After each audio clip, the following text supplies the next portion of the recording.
So the messages out there are all wrong, just like we're saying they're all wrong coming in looking for assistance as investors or mentorship. I have a lot of partners. I don't need any partners. But if someone came to me and they're like, I'm looking to hustle, I'd be like, ooh, that sounds good. I like that. Like, let's see if it works. Doesn't always work, but I'd rather take a flyer on that than just taking, half an hour to have a phone call, which I will never do. Yeah.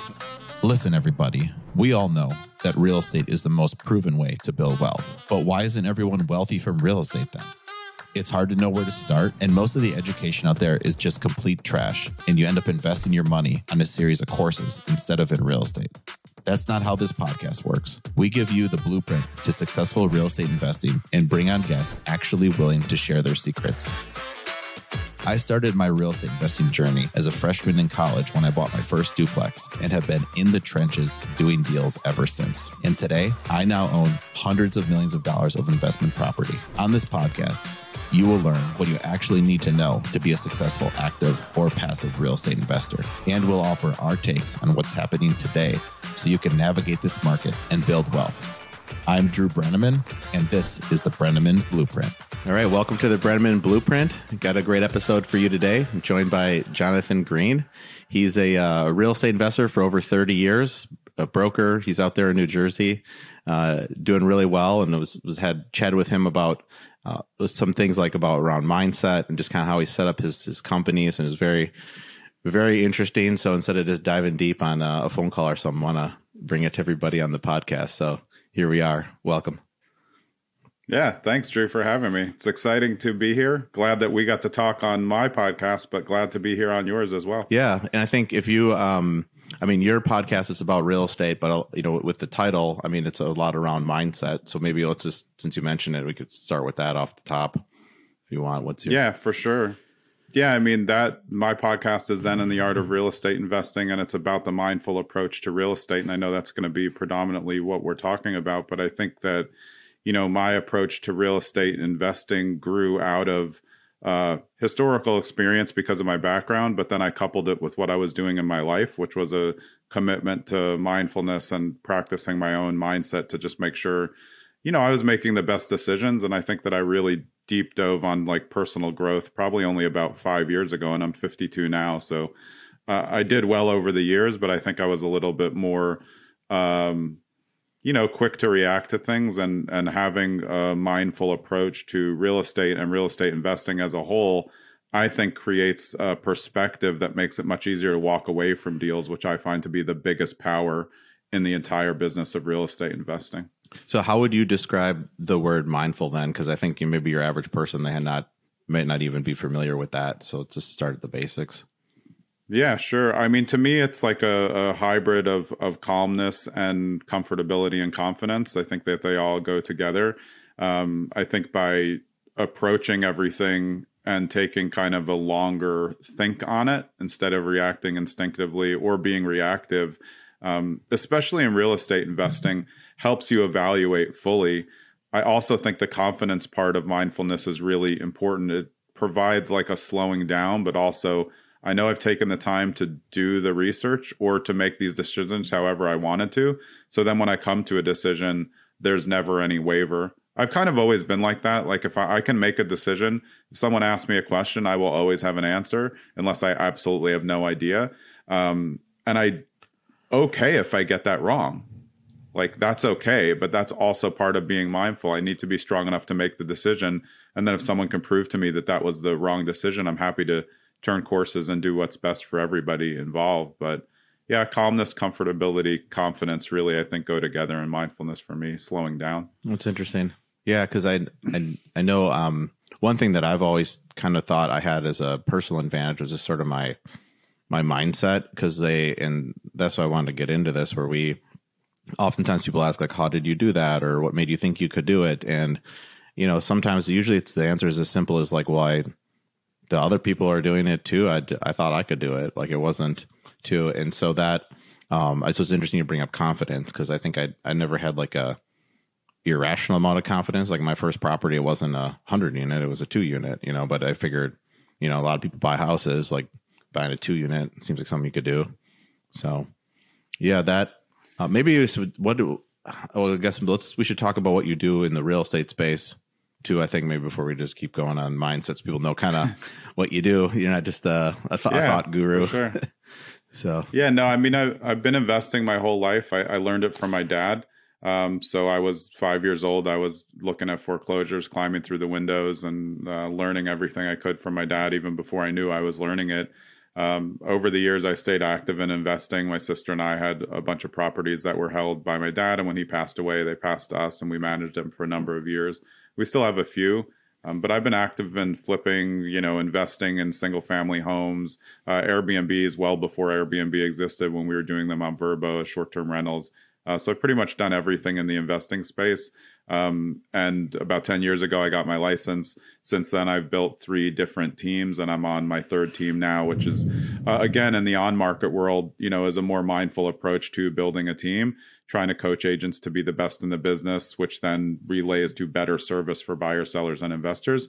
And we do work with a ton of investors because of my background, but we're an on-market team through New Jersey and Pennsylvania that I run. And I just love real estate. I love houses. I get an enormous amount of enjoyment of just looking at houses. It doesn't have to be anything special. I'll find something that I like. And I think to be good at real estate, you have to like houses. You can do well not loving them. But what we're going to talk about, and part of like the mindset of it, is like, I love this part. I think to be the best at anything, you have to love it, or you can be good at it, but it won't be like that much enjoyment. I think I want to get enjoyment out of the things I spend the most time doing, or why would I do them? Yeah, that makes a lot of sense. Where it's going to be hard to work weekends or put in the extra time if you don't even like the activity. So it's certainly a hindrance. So yeah, that makes sense. So then, when you were a kid, were you looking at houses for fun? With or without your dad, basically. Then, or what were you with most of the time. Okay, nice. Yeah, because we spent our weekends going to yard sales. At every yard sale, my dad would make an offer on the house. He was well ahead of his time. He knew everybody. This is before the internet. He knew everybody at the courthouses, so we had all the foreclosure lists. We would go to the foreclosures, knock. If they looked vacant, if the door wasn't open, he would open a window, shove me through. I'd go open the front door. We'd look at the house, make an offer. He bought hundreds of properties like that. And he was very, my term for 2023 is asset hunting. And I think my dad was always an asset hunter. He was never, a spreadsheet warrior, even though he was previously worked for the IRS. He just looked for things that would appreciate in value. And that's what I learned. He was a flipper. Like, we flipped all the homes that we lived in. And I wouldn't say he did it the same way I would do it. I like it everything perfect, and he would more like put gum in a hole. But that's how it was back then. And I think he used relationships to get a lot of deals and then maintain them. And, not all of them panned out, but I think that was his calculated risk. And I think for me, it's been the same way. I've won on most of my deals in my life, but sure, in 2008, I got slammed on a couple, and that's just part of being an investor. Yeah, and so then, you're not someone who's just gonna quit after a couple deals go bad. 2008. I mean, it's funny though. After 2008, I was more worried about my money, just in general. I was going through a divorce at the time, and my properties were just sinking, and I had already relocated, so properties just weren't selling at what they normally would have. So my mistake that I made in 2008 wasn't really real estate related. It was just that I took all my money out of investments and just left it in cash because I thought I was going to lose all my money. So I just kind of didn't earn income on the money that I had for a number of years. I just wanted it to sit there, not thinking of future banking crisis and things like that at the time. But no, I think I've always steadily been investing, but I've never been a high volume investor. We carry, I don't know how many doors at a time because I don't care about doors, but we just carry properties that are good assets. And then when we feel that they're at their highest, like they were during the pandemic, we sold off a bunch of our oldest properties, took the capital gains just because, the market looked good. We didn't really want to manage them anymore. So when the opportunity presents itself for me as an investor, I sell. I have no emotional attachment to real estate of any kind. If the market looks good and I can get out and then take that money and turn it into 2 properties, or get a better property that will earn me more or make me more on a flip, I'll do it at any time. without even thinking twice. And the properties you own, they're all single family houses that you rent out, or you have multifamily too, or? Over the years, almost every property we've had, but for some commercial options and an industrial complex that we still own part of as LPs, has all been single family homes. It was just, so we did have a few different kind of like mini malls and shopping centers. But myself personally, I don't even buy multifamily. I like mixed use. I like, hybrid commercial, those things. But yeah, my predominant investments my whole life have been single family. And I would say, beyond flipping and doing Airbnb and long-term rentals, the most money I've ever made just on transaction by transaction is always on houses that I've lived in, because I know how to buy in an area. I know how long to stay. And then I know when to do the renovations. And I think that's kind of been a thing that in traditional investing worlds, nobody talks about that. People are trying to acquire assets and still renting, which is fine. I think that's actually a smart strategy also. But I like houses. I like living in nice houses. So I was really good at buying in areas that maybe hadn't, hit the cycle, but I knew where they were going. And in Florida, I doubled my money, multiple times in not a very long amount of time, 3-4 years, just by being smart about where you buy. But in 2008, I got crushed in Florida, just like a lot of us did. But the houses were great. Market wasn't great. Yeah, that's interesting. I can see that. I mean, especially, for a lot of people, I know their strategy is, well, I'm going to focus on my investment properties first, a lot of times buying in other markets, and then they just keep renting, keep their costs low. But that's a good thought, especially if you're in a growing area, you know what to buy, and, then you can actually enjoy your house too. It make a good return on that. So, yeah, I think the differential is a mindset thing, because that's what we're talking about. People think investments and then personal residence. And I think anything that I'm paying money for that has a chance to appreciate is an investment, which is not usually cars, because cars usually go down. But if I'm smart, like I bought a car that had 10,000 miles on it instead of brand new. And it's a nice car, but I got it for whatever, $50,000 or $60,000 less than it would cost new, because I'm smart. And I didn't get it because I need a nice car. It's like, I just wanted that. And I think with houses, people's problem is they devalue the fact that your personal residence is probably the biggest investment you'll ever make if that's your first purchase. So why wouldn't you also do, like you said, I like the personal enjoyment. The reason why my sister and I started doing short-term rentals like 15, 20 years ago, before they were popular, is because we like to have houses in areas that we could go use. So we had multiple properties, and we would just go to Florida. And then it's like, well, what are we going to do? We're not going to be there all the time.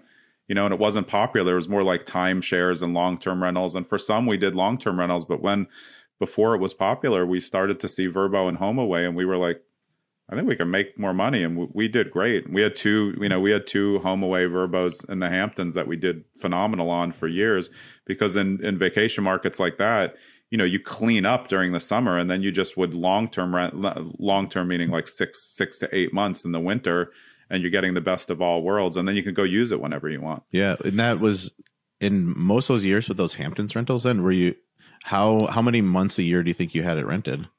I did. So yeah, the Hamptons ones, we would rent hard short term in the 3 months of the summer. And then at some point it started to scale. Then it would be more like May, June, July, August, and September would be good. And then we would rent it for 6 months off season, because the Hampton does have a lot of off season traffic. At the time, it was after 9/11. There was more people moving to the Hamptons from the city. So there was options for those 6 months rentals. But honestly, we well outdid what we were spending by just the summer. So everything else was really like gravy at the time, and it was a hot market. We grew up out there, for the summers our whole life. So again, there's lots of places that I've been put in investing where I've been very fortunate. My dad worked very hard. He was an attorney. I was an attorney. He didn't make any money as an attorney. He made all of his money in real estate. He provided a background for me. So I definitely had it easier than a lot of investors, but that doesn't make my advice tainted in terms of like what you can do to create it.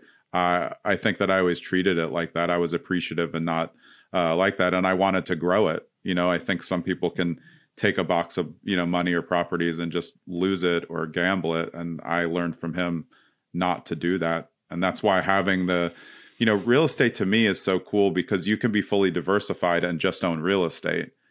Financial advisors will tell you, no, don't buy real estate, but you can have Airbnbs, you can have commercial, you can have some mixed use hybrid, you can get some multifamilies, you can get some single families. And now, like, that's what I'm looking for. I'm looking to buy into some syndications and diversify my money, but all through real estate. Yeah, and you could even invest in different markets, too, on top of that. Exactly. So then that makes a lot of sense. So then for someone maybe just starting out, I mean, what would you recommend? So you're starting out as a real estate investor. How if you could, would you just sort of here's what you should think? If you could just kind of put that in their ear, what would you say? I mean, I think that learning is the most important thing in life. I learn everything. I've taken like 40 master classes, that website. I've taken like 40, and everyone's like, why the hell do you do that? I'm like, I like to learn stuff. But I learn lots of stuff about business from things that people don't think are going to be like a business class. So I think listening to podcasts, like this, like mine, like Bigger Pockets, is a great way to figure out like, hey, what everybody else is doing. But I think the hardest part when you're a new investor, whether you have a lot of money or you don't have a lot of money, is there's just a lot of fake stuff out there. And your job is to wade through and talk to people who can tell you like, no, these people aren't going to try to sell you anything. I don't want to be sold ever on anything. I want to look at something, make a decision myself. And I think it is hard now with the proliferation of social media that it looks like everybody's like crushing it as an investor. Let's be honest, it's not true. If you say you have 1,000 doors, you don't have 1,000 doors. You don't own them 100% for the most part. So those aren't a full door. And I think that's the problem, that's been turned into this glorified thing. But like, real estate investing is hard. If you want to make money and be good at, like, being a landlord of just one multifamily is very hard. I don't know what people are thinking in terms of passive income, but that's not it. It's like the least passive investment you can ever make is to be a landlord. Because if you're not taking care of your property, the calls are never going to stop, which means it's not passive. Right. Yeah. You end up being everybody's punching bag too. So that's even, that makes sense. But then at what point is there a point where you'd recommend don't think about stopping learning, obviously, if you're watching 40 master classes, but then when would you make the, I have a problem. But when would you say, I mean, how long would someone maybe educate themselves before doing their first deal? Because how would you advise that? So I'll keep learning forever, but at some point you got to jump in. How would you think about that? So we work with like 500 investors on my on-market team, and a lot of that is us coaching them exactly the question you're asking. And people are ready at all different times. People could have done the research and be ready and have money to deploy, and they'll create a trust relationship with me where they know I have their best interests at mind. So I really think it's about comfortability. You'll always hear the words analysis paralysis in real estate investing. It's not a real thing. It's a procrastination method for someone who hasn't gotten the confidence to get to that level. That's why they're looking at spreadsheets all day, because they know it's not going to work. So the more they just, sorry, I did 15, it doesn't work, even though all the terms and numbers are wrong. So I think it's really developing confidence. And the hybrid to learning is always in-person meetups and masterminds. That's how you grow. We've talked about it on my podcast. Like, you want to be in a group where there's different levels of investors, because you're not going to learn anything from all what I call baby investors. No offense to new investors. That's just what I call them, because you have to grow out of that. But you also have to be able to provide value to the group above you so that they kind of let you into the club. And I think building relationships with an actual true mindset to like, hey, let me get to know some flippers in the area. Let me get to know some people who've done syndications, see if I can help them, and just like be a good person to them. And too many people come to mentorship or building relationships with an ask and nothing to give. And I think if you do that more and you meet the right people, your scale to what you're asking, you'll be investing earlier because you'll have more confidence and less analysis paralysis, because there'll be other people to tell you like, that deal sucks. Like, stop trying to make it good. It's not a good deal. You're looking at the wrong things. And you can build those relationships more with like a giving mindset is the takeaway. Yeah, 100%. I think if you look across the board for a lot of us who've done coaching or mentorship, there's a lot of people who want help. and they don't realize that they have something to give, because you always have time, or you have some special set of skills, or you're good at data, or you're willing to go drive for dollars for someone. There's always a way to connect to investors, as opposed to just saying like, hey, let's meet up for coffee. I don't drink coffee, so it's of no, and I don't like to go out of the house that much unless I'm doing showings. So you have to match people's personality. And I really think that the people that investors who are on the higher end, who you're looking to get mentorship from, what they want is somebody who's interested in them and their business. Everybody likes to talk about themselves. So if you're really truly interested and you say, hey, can I just ask you like a set of questions for a couple minutes? I'm good at this. I was talking about it with Jay Scott on my podcast, and he was saying like, hey, if someone can redo my website, like I'll give them like a couple hours. Like that's a huge thing.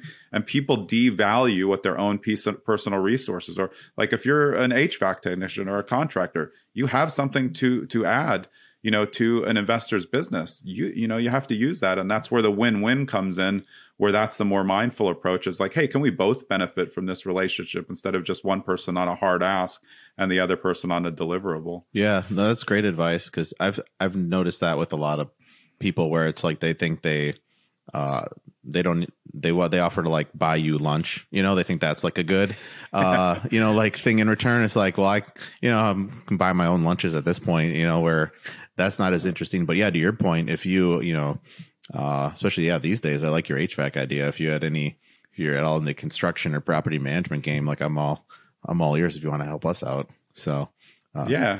And I mean, to your point, like to somebody like me, we're talking about this on a pre-call, but like I'm an introvert. So asking to buy me lunch is like, you might as well just ask me to punch me in the face over and over, because I don't like small talk. That's the same as like someone calling me or having a call. I don't answer my phone, and people find it unusual that I can be successful running a big team. I have 33 agents and growing. We're up to 50 agents, and I, multiple states, and I'm, running other things, but I do not talk on the phone. My phone message says I'm not going to answer. Send me a text. Everyone who sends me a text will get an answer pretty much right away. But that's the way I communicate, because my schedule is booked all day. Like we had this booked for a time. I'm on my time frame. And then when my time frame's done, I have something else booked, because I book into my schedule insane stuff. And this goes to mindset. I have showering on my schedule, and my team always laughs at me. They're like, what, are you going to forget to shower? It's not about that I'm going to forget to shower. It's that I want to know what time I need to shower so I can get to the next thing. Because some days I don't want to shower right away, because I'm not in the business where I'm going to an office. I can really customize my day. So I think people find like, these things are odd about other people, but like you're saying, not everyone wants to go lunch or wants to get a coffee, or just wants to freely give information. There's got to be something there, to make it worthwhile. And sometimes it's just in the presentation. Hey, I was trying to figure out how to flip a house. I went to these resources. I'm down to X and Y. I just want to take 5 minutes of your time. I just need to decide on these two. Can you help? That's like a great ask, because you've just set it up on a silver platter. This is what I need from you. It'll only take this much. And then you can say like, I have also something to give you. But if you just have an ask, tightening it up to like a really solid question will definitely get somebody to answer. Yeah. Or I get messages where people ask, can I ask you a question? And now it's like, there's too many things to answer now. I have to say, yeah, like you could have just fired away and that just ask the question. That's like every DM on Instagram. I literally was just reading that. It's like, 4 DMs yesterday where, hey, Jonathan, is this the best place to ask you a question? And the first thing I thought, just like you in my head, is why didn't you just ask the question? Yeah. If I see it and I want to answer, I'll answer it. Why are you asking me? It's just silly. You're adding to double the steps now. Or maybe triple, depending. Yeah. You might have another question, But it comes from old sales training, and old sales training was get as many yeses as possible. But I'm not a salesperson, no matter what I'm doing, even though I'm in sales. Or I have no interest. I want to build a relationship. So why would I ask someone if I can ask them a question? It's nice to ask someone, do you have the time for something? But like, I'd want to know like full out, like, hey, this is what's coming my way. So if I ever do set a phone call, it's on my calendar. It's set for a time, and I tell them the hard stop, and I'm off at the hard stop. But I do predominantly Zooms. If it's worth a phone call, it's worth a Zoom to me. And 99% of phone call requests are not worth a phone call to me, because I can answer it via text in like 5 seconds. Yeah, Mark Cuban has the same strategy. I don't know if you've ever heard him talk about that, but it's basically the same thing. Yes. Email him, otherwise he's not responding. And then he'll email back complete strangers, like, in 10 minutes, like, Yeah, someone will send their company to him and be like, nah, I'm not into it. And they're like, holy crap, he responded.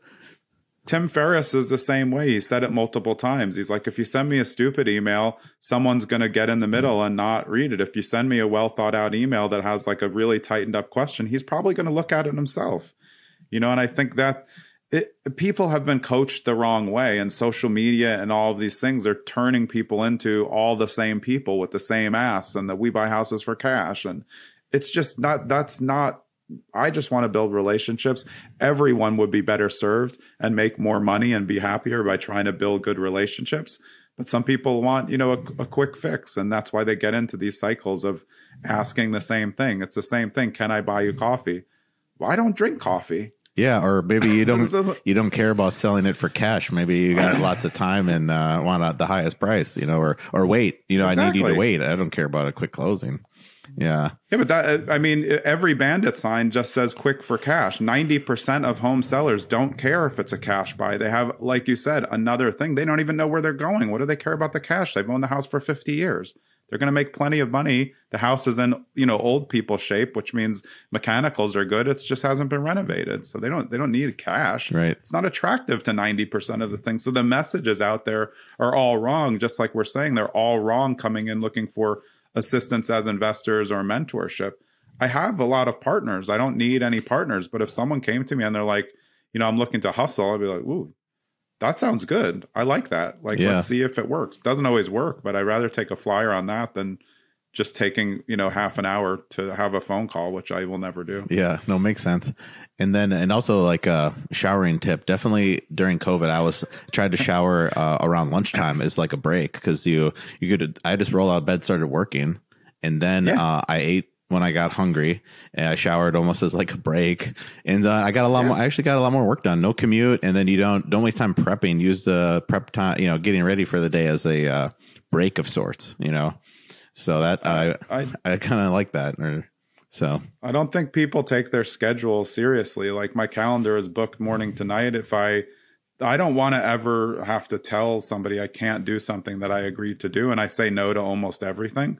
So if it's on my schedule, it's happening, barring something crazy. And using Google, I can just slide things that time-wise need to be moved to later. So there's availability to move stuff in, but it's just not going to be, if you just take phone calls in general, it's just very silly for someone to just call my phone. Why wouldn't I be working? My phone rings from morning to night. Why wouldn't I be working when my phone rang? And agents say that all the time. I don't understand. How do you do real estate without calling? I'm like, just text me any question you have. I can answer it. I'm on Zoom like 4 or 5 hours a day sometimes. I'll answer the text, no problem. Like, this is part of multitasking. I'm not taking away a lot of the Zooms. I have to be there. I'm not a full participant all the time, but I don't want to talk on the phone. And one more thing about the phone, though, because we were talking about this. The most in real estate, there's a ton of conversations that go undocumented, and I'm not comfortable with that. Whenever someone says me, hey, can we talk about on the phone about this negotiation? It's not going to be documented. No one's going to know what was said. Everyone's going to say something else was said. And I don't like that. I can't tell you how many times in any form of a real estate deal, somebody said that I said something or did something or didn't do something or say something. And then I just pulled the email receipt or the text receipt, sent it over, never heard another word. So I document everything I do. So if I have to take a phone call that they won't allow me to record, I immediately follow up with an email that says, hey, Bob, just wanted, that was great talking to you. Here's the contents of our conversation. And if they don't respond to that, then it all is true. And you can use that later. Again, it's this my legal background. Coming out. Yeah. It's like, look, real estate deals on the larger end on one issue could, a deal could rise and fall. You could save yourself hundreds of thousands of dollars by documenting something that someone wanted to talk to you on the phone about because they know it wasn't going to be recorded. That's why people, hey, can I talk to you about this offer before I make it? I already know that the offer sucks because you're trying to explain something to me in advance. Just send me the offer. If it's good, I'll be like, oh, nice offer. Other than that, I don't really need the story. It's a business, Yeah, no, that makes sense. Or they're trying to feel you out for information too. And it's almost better to not give it to them. Like, no, man, just email me. So, I mean, I'm a vault. I know they're not going to get it. It's a time spent thing for me. I don't want somebody they can ask me in a text, or an email. And that's the mode that I prefer to communicate on. And some people's as a coach, I'm always saying, like, you want to communicate it as a salesperson on whatever that other person is most comfortable with.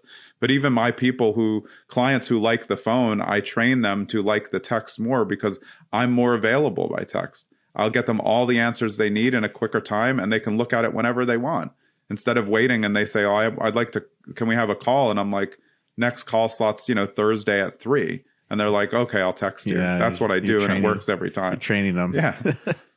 For my own good, though. And that's a mindset and a mindfulness practice that, I have boundaries, and my boundaries are my schedule and the way that I use my time. And if I want to take a 1 hour aimless walk, because that's what works for me, I don't want to be bothered when I'm on the walk.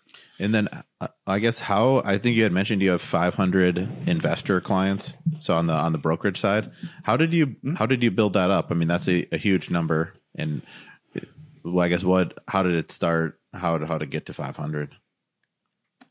Great question. I think it's good for people who run on-market businesses and for people who run investors groups to know. It really started just on bigger pockets. I mean, I've been investing my whole life, but I found bigger pockets, maybe like 10 years ago when I had got my license kind of at the same time.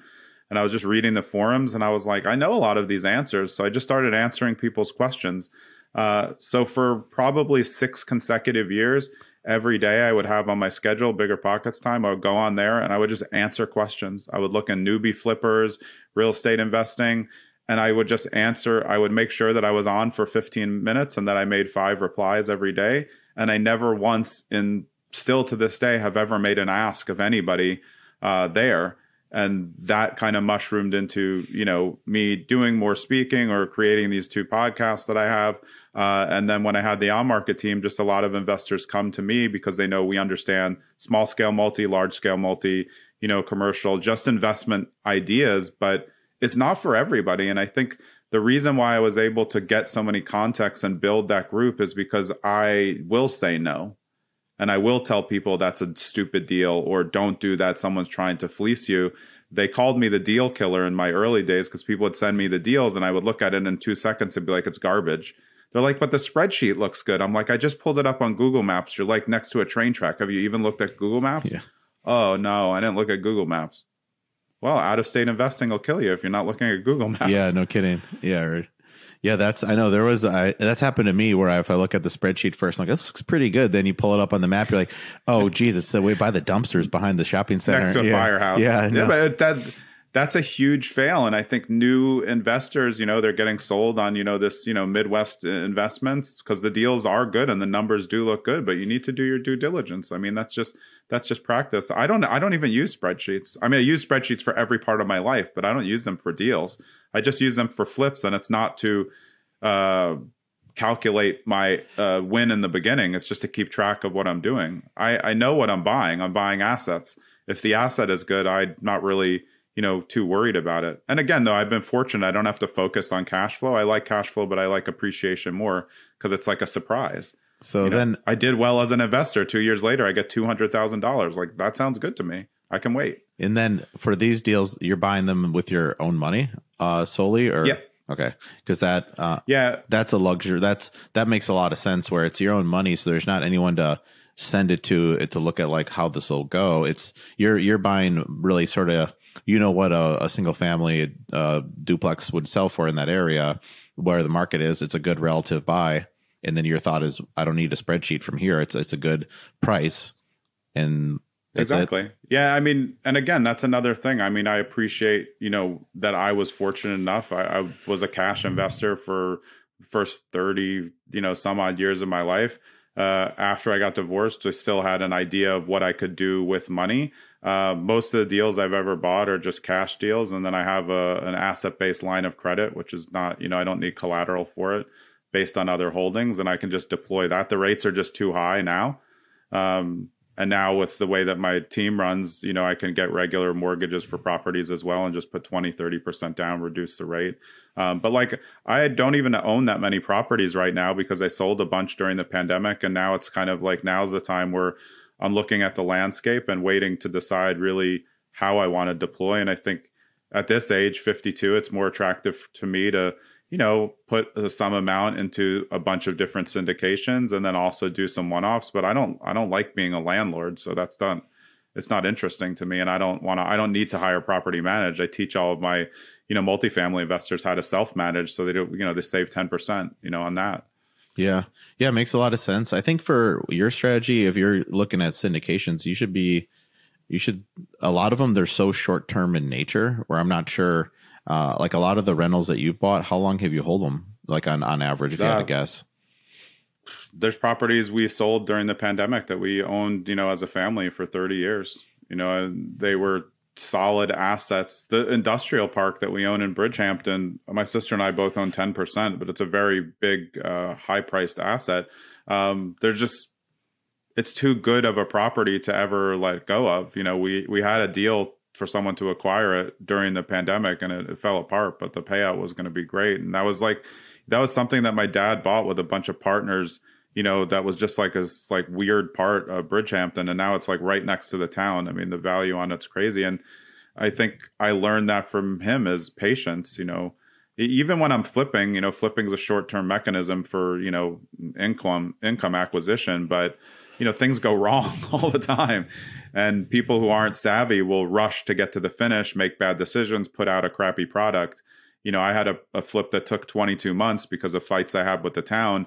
Did I make a lot of money? No, I barely made any, but I loved the property. So my commitment is to the property and to turning out something that's, a good asset, which again goes back to like a mindful approach to this. I'm not, I like money. I like earning money because it can provide for my kids, but it's not always the end game. I'm in it to make income, but if you've done it long enough, the difference between 50 and 60,000 on one deal is not that big of a deal. In the short term, it is, but not over the long term.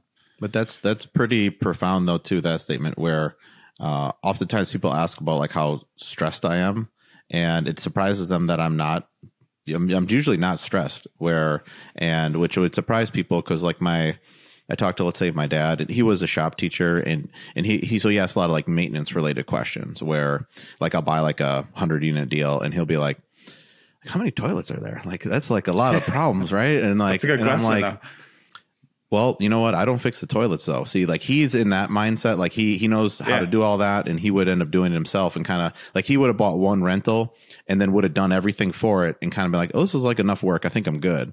Where I never got into that. He taught me how to do most of that stuff. I've built decks with him and hung door. Like I've done a lot of that, but I know that I will make more money not being the toilet repair guy, even though I repair my own toilet when it breaks. It's faster than calling somebody. But, so that's like profound though, because why I would say around the stressed or not thing is like the way I've described it is I zoom out. Like I see the bigger picture where, if that toilet's leaking, I don't freak out about it. We have repairs and maintenance in the budget. There's going to be things that go wrong. Or, we've owned some deals they were like 10 years old when we bought them. Then we've had them for 10 years, and now the air conditioners and furnaces are breaking, like they're wearing out, and so is the roof. Well, guess what? Those things last, furnaces normally, though, air conditioners, those last like around 10 years. So somehow we got 20 years out of it. And then roofs are, 20, 30 years. And so it's like, that's just how it is. So when I get a call that our roof's leaking and we need to repair it, or it's probably smarter to replace it, I'm not freaking out about it. I go, that's how it works. Cost of doing business. Yeah. I mean, another good example for that, I love what you said, is that if you put say you put 20% into a real estate deal, whatever it is, you get a mortgage, you're doing you're doing a flip or however you want to do it. And then it turns out like you're going to lose money on the deal, and people start going into this like conniption mode. They made bad, they made bad decisions. They over renovated, or they miscalculated the ARV, or the market shifted. The first thing that I always say, it's how are you looking at things? And to be honest, I'm not a glass half full person. I've just become a mindful person. The way that I look at it is, but you're going to get the deposit back. Oh, you're going to lose $10,000? Great. Well, you're going to have your deposit money back to deploy on another asset. So why don't you just do it quicker? Get the money done. Sometimes you just have to take a loss, take the money that you have in it. Are they all going to be, money back losses? They should be if you're doing it the right way and you have enough down. That's why, putting little down or over leveraging with hard money is what's going to get you into a problem. I like the principles of Rich Dad Poor Dad in terms of leverage and what people say, but like I've never been high on leverage because I'm scared. In 2008, everyone got killed on their leverage, and I'm not someone who wants to look into that. I like the principle of it, but I also, to me, the worst thing would be to be someone who claims that they have 100 doors and all 100 doors are operating at like $100 a month cash flow. To someone say, like, that's a lot of money. Like, they're making a lot of money. Well, when one furnace breaks at one property and it's $8,500, you just lost cash flow on 10 properties. So now what are you looking at? And how much do you own of the doors to make it worth it? That's just not enough of a profit, because those $100 cash flow properties that are being offered in the Midwest are, they're fully renovated, but there's no appreciation there on a lot of those, because they're now the most expensive one in the town, and you paid up for it, which I'm all for. I like buying renovated properties. I don't always want to do the fix, but like you have to know whether it's going to appreciate or not. Because if you're just steady cash flow at $100, that's never going to be worth my money unless there's big appreciation on the back end. Yeah, you have a lot of, especially if you're coaching people to, teaching them like to also manage the property so they can learn and, save money. Like, you got to think about your hassle factor too, somewhat, especially if it's, on this where a lot of the deals we bought, part of it, we were, they were partnerships with two families that I had met. And so we were also the ones doing the work, and it was kind of, we felt like it's treated like it's just our money. Like, they said they'll invest this. So we factored in the hassle factor too, where it's like we could go buy two nice deals. Maybe each one makes a little bit less than like something we have to renovate, but we could just buy two bigger, nicer deals. The percentage returns might be a little smaller, but it's probably going to end up making the same amount of money because we went into like a little bigger deal that was nicer, and there was a lot less work. And I have like a really good friend who does only renovation apartment deals. And every time I see him, he's like, Drew, you're so smart, the stuff you buy. Like, I need to figure out how to do that. And I didn't really know what he meant. And then we are renovating a 96 unit right now in Phoenix. And every time I go there to look at the renovation, I kind of laugh to myself. I'm like, I see why he said that, because you're going back and forth, and then, contractor to contractor, a lot of little issues. Yeah, but also, your scale on that on the rent side is like, you go from 700 to 750, which over the 96 units is great. But like, if you just look at flipping's exactly what you're talking about.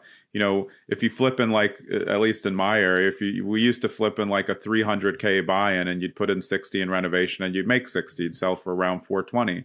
But then conversely, if you start to buy in like high fives, you're going to put in maybe like 80, but now you're going to start to make like 140. And if you go higher, which we've been experimenting, the last one we bought for 565 or something like that. We put in like almost 200, but it sold for 930. So your scale and flipping is like, if you can buy in higher, you're going to make more. You're going to spend more, but you're going to make more. And that's where it is, someone seeing long-term, what can you have access to? And then it's a question of partners. How well do you know the partners? Is it going to work? And that from, your history, it's tough. I've never been big on partners. Something usually goes wrong. So I'm just more comfortable.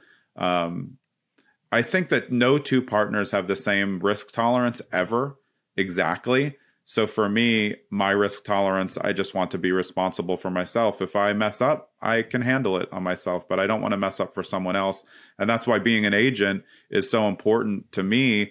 For investors, I don't want to mess up their future. So we will not write offers on a lot of properties. People, they want to do an FHA house hack, multifamily, and we know it's not going to pass FHA inspection. We're like, we can't write it. They want it sold as is. You can't do that with an FHA, and they don't understand why. And for a time, they'll be like, oh, well, we're not going to work with you if you just won't write any offer. And we're like, man, no problem, because the offer is never going to get accepted. So why would I write it?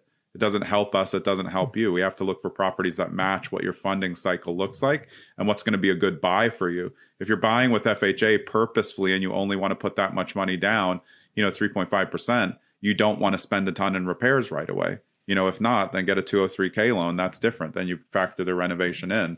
But that's it. There's so much investing advice out there. It's very hard to find the actual truth when you go to see properties. And it is hard for new investors to find a realtor to take a chance on them. We talked about that on on my podcast, you're 19, you're like, hey, how do I present this? And you had a full presentation, and the realtor was like, okay, this kid knows what he's talking about. And that's what we're talking about with mentorship. Like, you need to come to the table with a reason to do business together. And if it's good enough, you'll make those relationships. Well, what's crazy with that, when you asked me that question, like, how did you get a realtor to take you seriously when you were 19? I never thought about that. And I don't know if anyone's ever asked me before. You're from that side of the table, so you thought, wow, yeah, I don't know if I take this guy seriously. But you probably would have just picked up the vibe that, like, I was serious, because it never crossed my mind like I need to prove anything here. Like, this is what they do. I'm a buyer, they're a broker. It never crossed my mind. So you're different though. You had it prepared. You were presentable. You knew exactly what you wanted. You knew the dialogues. What happens?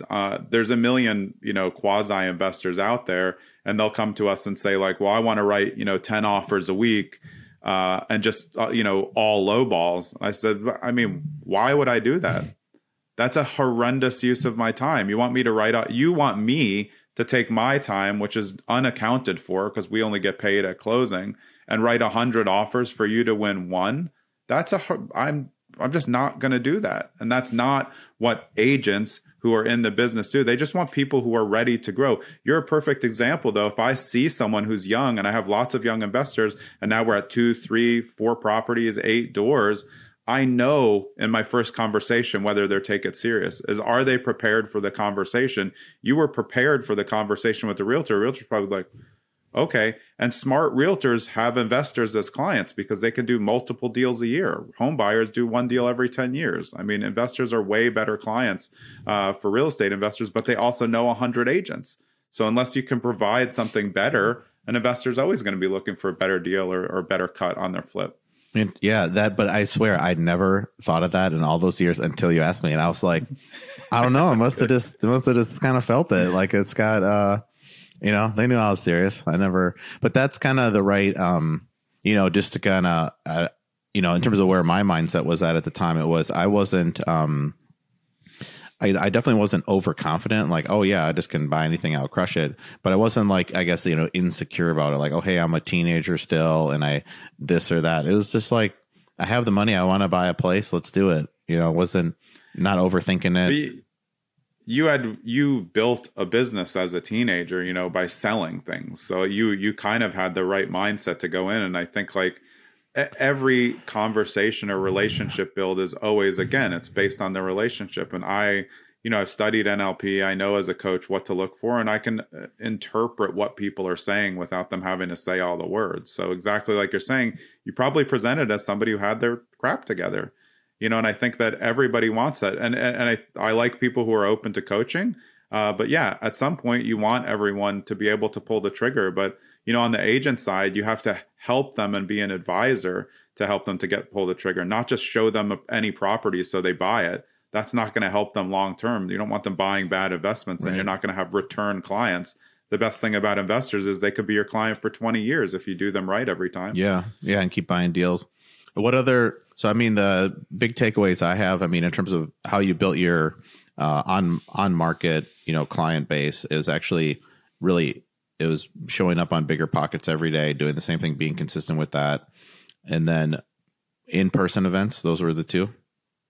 Yeah, I mean, we do in-person events now the first Wednesday of every month, and branded the same name as the podcast. And there's no pitching, no lenders are involved. It's all investors connecting, talking about properties. There's no presentation. I don't speak or anything. We just like have a good time. I have a lot of partners who will sponsor those events. And then I think more than that, it was just giving away information for free, which is what podcasts are about, webinars and all those things. One day down the road, may I create like a weekend event or something? Sure. But it was never going to be like cost exclusive. I just think that I like being on podcasts like this. I like having my 2 podcasts because I can freely give out information that people can go listen to in the car or at the gym or walking down the streets. I've listened to so many podcasts and got so many information, from them, that I think it's such a great resource for people to learn. But yeah, they're all together. And I think if you're building relationships the right way, you're going to have much more success much quicker than you thought if you're always focused on, how you can help other people where you can fit in, where you can be, and asking people really smart questions about themselves that maybe not everybody asks. How'd you get all your money? Nobody wants to answer that. That's too long of a thing. Like, to ask me about something specific, and I like to answer that. Yeah, no, that makes a lot of sense. And then I guess, so if someone was starting out today, would you, if someone wanted to do just exactly what you're doing, would you say you could do the same playbook, or have things evolved where instead of doing bigger pockets forum, do something else, or something online versus in person? What would you say if you were going to do it all over again right now? Yeah, it's a hybrid of what we've talked about. The answer is yes, you can do it, but you have to be very diligent in being able to figure out who's true and who's not. Because you can go on Bigger Pockets forums and ask questions, but everyone's not going to answer for the right reasons. The cool thing about Bigger Pockets is you can see how many upvotes somebody has as a person. So I was always looking for more upvotes on somebody, they're adding value to the community because they have a lot of upvotes more than, their posts. That's like a differential. And then in terms of meetups, I would only go to real estate meetups where they don't allow lenders or ancillary personnel. I don't want to get pitched at a meetup. I really want to learn. And I wouldn't go to ones where there's presentation, because why are you giving a presentation? You have something to sell. I'm an agent. I have a giant team. I'm never asking anyone if they want to do business with us. They know where I am, and they know that I'm an expert in the field. So they'll come and ask if they want. But I've worked with plenty of clients as friends who had other agents, and they'd say like, hey, can you come look at this property? But like, I have an agent. And I would give them my opinion. And when I did that, out of just being, nice, they were my friends, they eventually would come over and work with me. Not every time, but because I was telling the truth. And the other agent was blowing smoke to get them to buy the deal. So you can recreate my playbook, start on Bigger Pockets, be careful, focus on local, and then find local events and make sure that the local events have no pitches. And that if you go to one event and you just meet one person who's an investor who you get along with and you can get them in your phone, that's like a great use of an hour or 2 hours. Like, wow, you just met someone. And I think that's how we've built our events. They're just there for people to meet each other. And through the groups, we started them during the pandemic. They were all on Zoom. We did about 100 deals just during the pandemic through our New Jersey and Philadelphia group, just because people got more comfortable saying like, hey, that you were saying it before in the pre-call, like, everyone's an investor. They don't have any type of look or thing. They're everybody. So you see like, oh, wait, that kid's doing deals now. And then you're like, I can do this. And you're only going to know that if you get off from behind the computer, go meet some people in person and say like, wow, these people are all really doing these deals. Yeah. And then they'll just look like regular people too. You'll notice that where, exactly. They're just like, oh, I thought they'd be wearing like a suit and tie or something. And it's like, no, one of the brokers that, here in Chicago, he used to work at the Lamborghini dealer, and him and his buddy, they're always so surprised how the guy showed up to buy the Lambos, and they're like, t-shirt every time. Yeah. They're wearing like a white t-shirt and like some Puma track pants. And it's like, yeah, right. That was my dad. Yeah. That was my dad. People would come meet my dad, and they'd be like, who's this guy? I'm like, what are you talking about? That's my dad. We look just like each other. He's like, but he's just wearing tennis shorts and like a tank top. I'm like, yeah, that's what he wears. What are you talking about? Like, I thought he'd be in a suit because he's like an attorney and a real estate investor. I'm like, my dad barely ever gets in a suit. He's probably because he has to go like handle like a traffic ticket for a friend. Other than that, like, he just wants to be comfortable. And I think that's what's important to know. There is no look. The coolest thing about real estate investing is anybody can learn to do it. Capital's the important part. That's why you shouldn't leave your W-2 job. Earn as much money as you can so that you have enough to deploy instead of coming in hot with no money, trying to figure out how to do deals with no money down. That's just going to get you in a hole. Does it work for some people? I'm not even convinced that it really does from the beginning. You have to have something or a partner to help you through. You're not going to go do 10 deals having never had any income. That's just not realistic. I mean, I think you can do those like high leverage deals, but always the caveat is you would need to have a lot of reserves because some of them will be negative cash flow, and then also you need to be really careful on like, what's the interest rate when you're talking? Because I think you were talking about hard money loans and things kind of a while back.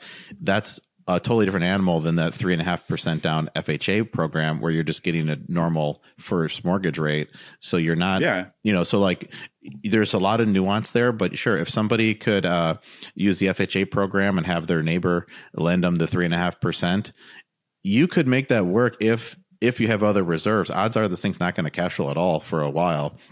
But you can't with the PMI. That's what's so hard about FHA. But yeah, I mean, if you look at, sub 2, creative finance, seller finance, even wholesaling in general, these are all hybridized portions of how you can do stuff, but you still need to be capitalized. The people who are buying the most sub 2 and seller finance and creative financing deals all have a lot of money because they have the leverage to get it done. Sometimes people can get started. I love the idea of sub 2. I love it. I haven't done it because I don't really want to take over people's mortgages. Yeah, sub 2 is you're shorthanding that. Is that subject to and the mortgages? So yeah, you're assuming a loan, but it's in commercial real estate you're allowed to do that, and that's like out in the open. Like I could buy that industrial deal potentially and assume your loan, but with regular houses, it's like on the down low, for lack of a better term. It's murky. It's murky, but so is wholesaling. I mean, I think like real estate is.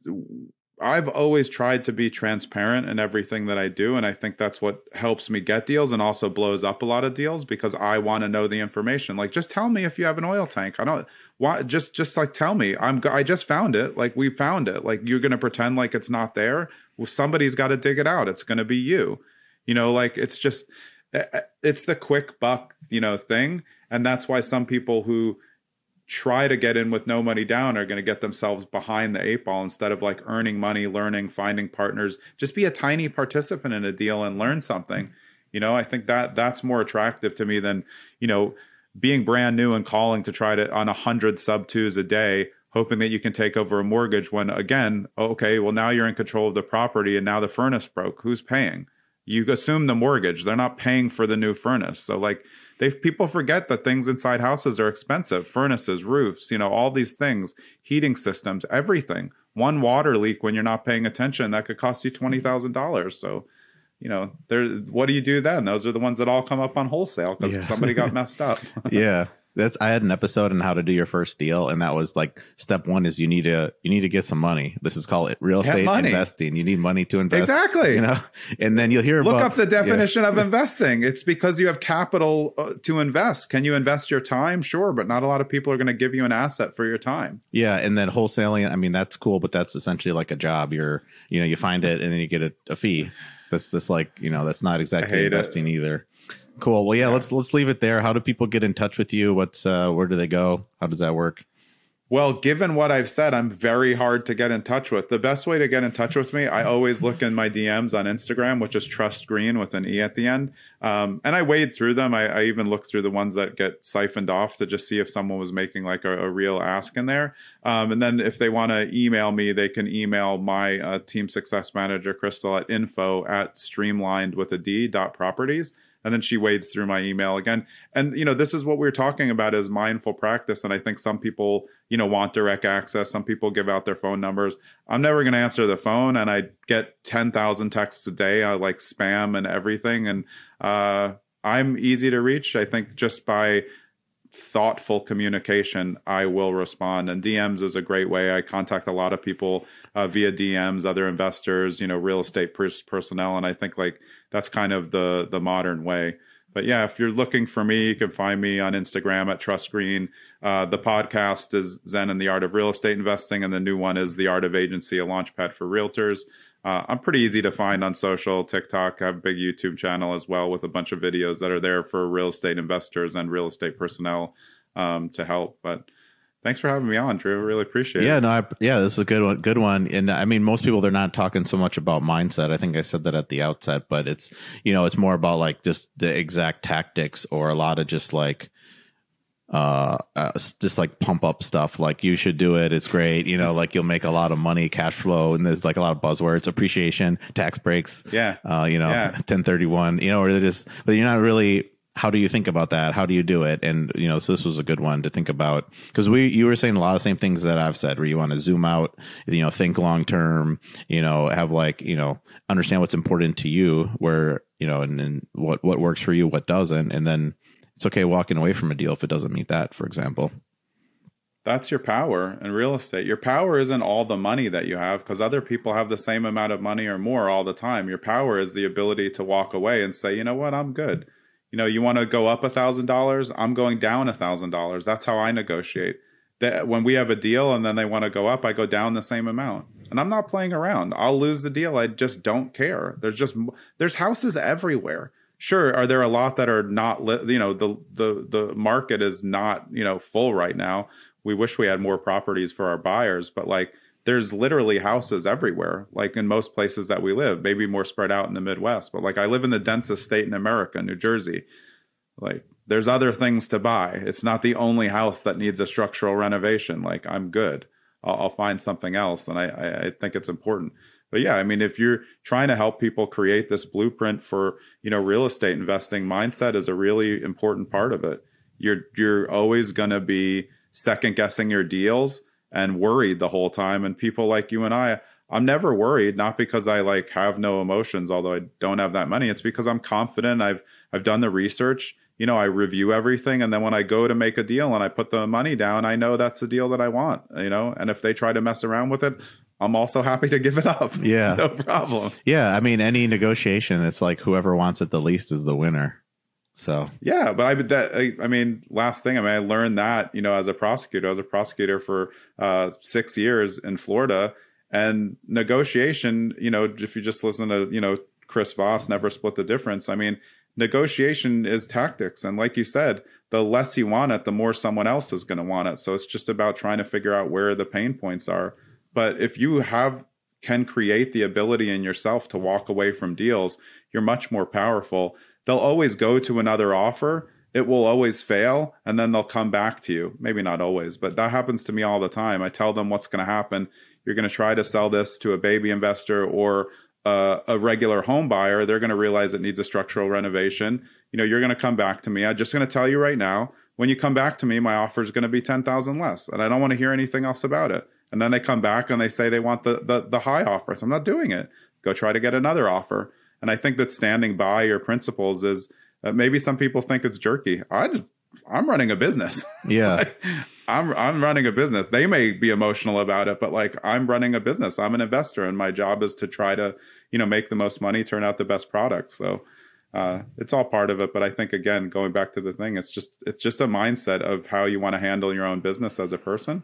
And it'll take you far to adjust your mindset rather than keep adjusting the numbers on a spreadsheet. Yeah, makes a lot of sense. And yeah, a lot of the difference is what's between your ears. So I agree. Awesome. Well, yeah, thanks for being on. Appreciate it. Yeah, man. Appreciate it. Thanks, Drew. If you learned something from today's show, leave a review and hit that subscribe button wherever you enjoy your podcast. Dive deeper into real estate investing on Breneman Capital's website, breneman.com, where we have numerous free resources and information that can help both active and passive real estate investors. Accredited investors can get started today as a passive investor in our multifamily investment opportunities by hitting the Invest Now button on our website. The views and opinions expressed in this podcast are those of Drew Breneman and guests as of the date of recording and do not purport to reflect the views or opinions of Breneman Capital LLC and its subsidiaries. Views and opinions are provided for informational purposes only and should not be relied upon or deemed as investment or tax advice or an offer to buy or sell securities. The speaker cannot be held responsible for any direct or incidental loss incurred by applying any of the information offered.